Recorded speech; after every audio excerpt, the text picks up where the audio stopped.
एक बार की बात है, एक छोटे से गांव में एक रहस्यमयी हवेली थी, जिसे भूला खंडहर कहा जाता था। गांव के लोग कहते थे कि हवेली में एक अदृश्य शक्ति है, जो रात के समय में सक्रिय होती है। एक दिन गांव में एक नया लड़का रोहित आया। रोहित को रहस्य और रोमांच से बहुत लगाव था। उसने भूला खंडहर के बारे में सुना और ठान लिया कि वह इस हवेली का रहस्य सुलझाएगा। रोहित ने एक रात, चांदनी रात में हवेली का रुख किया। जैसे ही वह हवेली के दरवाजे पर पहुंचा, एक तेज हवा चली और दरवाजा अपने आप खुल गया। रोहित ने धीरे से कदम रखा और अंदर चला गया। हर कदम पर उसे ऐसा लगा जैसे कोई उसे देख रहा हो। तभी उसने देखा कि एक दीवार पर अजीब से चिन्ह बने हुए हैं। उसने उन चिन्हों को छुआ और एक गुप्त दरवाजा खुल गया। रोहित अब एक अंधेरे कमरे में था, जहां उसे एक पुरानी डायरी मिली। उसने डायरी खोली और पढ़ना शुरू किया।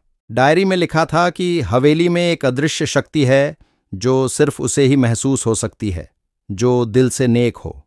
तभी एक आवाज आई, तुम मुझे देख सकते हो? रोहित ने चारों ओर देखा, पर किसी को नहीं पाया। वह समझ गया कि यही वो अदृश्य शक्ति है। रोहित ने धैर्य से कहा, मैं यहां तुम्हारी मदद करने आया हूं। अचानक एक रोशनी उसके सामने प्रकट हुई और उसे एक तस्वीर दिखाई दी। तस्वीर में एक परिवार खुशी से रह रहा था, जो इस हवेली में रहता था। आवाज ने कहा, मेरा काम यहीं खत्म होता है। मैं अपने परिवार के साथ रहना चाहता हूं। और फिर वो रोशनी गायब हो गई। रोहित ने महसूस किया कि वह अदृश्य शक्ति वास्तव में उस हवेली के मालिक की आत्मा थी, जो अपने परिवार से फिर से मिलने के लिए तरस रही थी।